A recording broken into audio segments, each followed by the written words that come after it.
కలియుగ దైవం శ్రీ వెంకటేశ్వర స్వామి ప్రసాదం అంటే కోట్లాది మందికి అమృతం. కానీ ఆ అమృతంలో అత్యంత ప్రమాదకరమైన విషయం కలిపారని సిట్ విచారణ తేల్చడం యావత్ హిందూ సమాజాన్ని దిగ్భ్రాంతికి గురిచేస్తుంది. వైసీపీ హయాంలో నెయ్యి పేరుతో ఫామ్ ఆయిల్లో లబ్సా అనే భయంకర రసాయనాన్ని కలిపి లడ్డూలు తయారు చేశారు.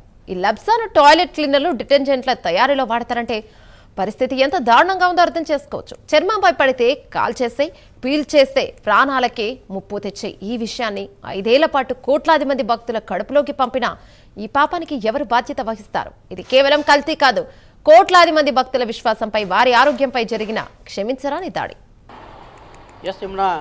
తిరుమల శ్రీవారి ఆలయానికి ఎంత విశిష్టత ఉందో అంతే విశిష్టత శ్రీవారి లడ్డు ప్రసాదాలకు కూడా ఉంది. దాదాపు 350 సంవత్సరాల చరిత్ర కలిగినటువంటి లడ్డు ప్రసాదాల్లో ఎన్నడూ లేని విధంగా 2019 నుంచి 2024 మధ్య అత్యంత దారుణమైన పరిస్థితి అయితే నెలకొనింది. ముఖ్యంగా శ్రీవారి లడ్డు ప్రసాదాలకు వినియోగించే నెయ్యి బదులు పామాయిల్తో కలిగినటువంటి లబ్సా అనే కెమికల్ని యూజ్ చేశారని చెప్పేసి సిట్ అధికారులు అయితే నిర్ధారించారు. భోలేబాబా డైరీకి నెయ్యి తయారు చేసే స్తోమత లేకపోయినా టీటీడీ టెండర్ల ద్వారా నెయ్యి సరఫరా చేసే టెండర్లను చేజిక్కించుకుని దాదాపు 5 ఏళ్లలో 8,900 కిలోల లబ్సా కెమికల్ ఆయిల్ని కొని వాటిని లడ్డుకు వినియోగించినట్టు కూడా సిట్ అధికారులు అయితే విచారణలో నిగ్గు తేలింది.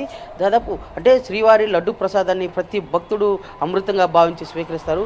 అలాంటి భక్తుల మనోభావాన్ని, విశ్వాసాన్ని దెబ్బతీసేలా గత వైసీపీ పాలకులు వ్యవహరించారని చెప్పి కూడా విచారణలో స్పష్టంగా తెలుస్తూ ఉంది. ఈ లబ్సా అనే కెమికల్ ఆయిల్ని దాదాపు అంటే ఆ లబ్సా అనే కెమికల్ ఆయిల్ డిటర్జెంట్ అంటే బట్టలు ఉతికే డిటర్జెంట్కి, అలాగే టాయిలెట్ క్లీనింగ్కి, వాటికన్నిటికీ వినియోగిస్తారు. అలాంటి లబ్సా కెమికల్ ఆయిల్ని పవిత్రమైన శ్రీవారి లడ్డు ప్రసాదంలో వినియోగించారని చెప్పి కూడా సిట్ అధికారుల దర్యాప్తులో స్పష్టమైంది. ఈ నేపథ్యంలోనే దాదాపు 5 ఏళ్ల పాటు తిరుమలకు వచ్చే కోట్లాది మంది భక్తులు లడ్డు ప్రసాదాల్లో ఇలాంటి కెమికల్ ఆయిల్తో కూడినటువంటి లడ్డుని స్వీకరించడం వారి ఆరోగ్యానికి, అలాగే భక్తుల మనోభావాల మీద పూర్తిగా దెబ్బతీశారని కూడా స్పష్టంగా అవుతుంది. దీనికి ఎవరు బాధ్యత వహిస్తారనేది సర్వత్రా చర్చనీయాంశమైంది. శ్రీవారి భక్తుల్లో గత పాలకుల తీరుపై తీవ్ర ఆగ్రహం వ్యక్తమవుతోంది. ఈ నేపథ్యంలో ఇలాంటి అకృత్యాలకు పాల్పడిన వారిని కఠినంగా శిక్షించాలని చెప్పి కూడా భక్తులు అభిప్రాయపడుతున్నారు. అదే కాకుండా ఇలాంటి అకృత్యాలు భవిష్యత్తులో ఎప్పుడు కలగకుండా ఉండేలా కఠినంగా వ్యవహరించాలి. ఇలాంటి వాటి పట్ల, ఇలాంటి పవిత్రంగా భావించే లడ్డు ప్రసాదాల్లో లబ్సా అనే కెమికల్ ఆయిల్ని యూజ్ చేసినటువంటి పాలకుల్ని కఠినంగా శిక్షించాలి. భవిష్యత్తులో ఎవరు కూడా ఇలాంటి కార్యక్రమాలకు ఉపక్రమించకూడదు అని చెప్పి కూడా శ్రీవారి భక్తులు స్పష్టం చేస్తున్నారు. ఈ సిట్ నివేదిక ఆధారం అత్యంత జుబ్సాకరమైనటువంటి వ్యవహారాలన్నీ కూడా బయటపడతా ఉంది. దీని పట్ల ప్రభుత్వం మరింత కఠినంగా వ్యవహరించాలి.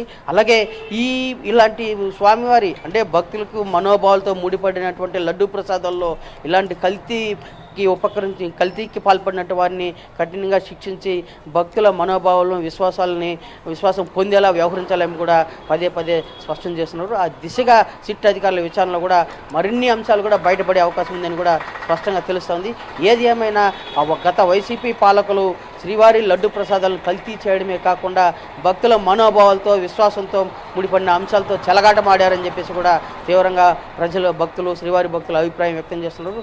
దీని పట్ల ప్రభుత్వం ఎలా వ్యవహరిస్తుందని కూడా ప్రశ్నార్థకంగా మారింది. అదే కాకుండా భవిష్యత్తులో ఇలాంటివి అకృత్యాలు ఎవరు పాల్పడకుండా ఉండేలా కఠినంగా నిర్ణయాలు తీసుకోవాలి, కఠినంగా శిక్షించాల్సిన బాధ్యత కూడా ఉందని చెప్పి కూడా శ్రీవారి భక్తులు స్పష్టం చేస్తున్నారు.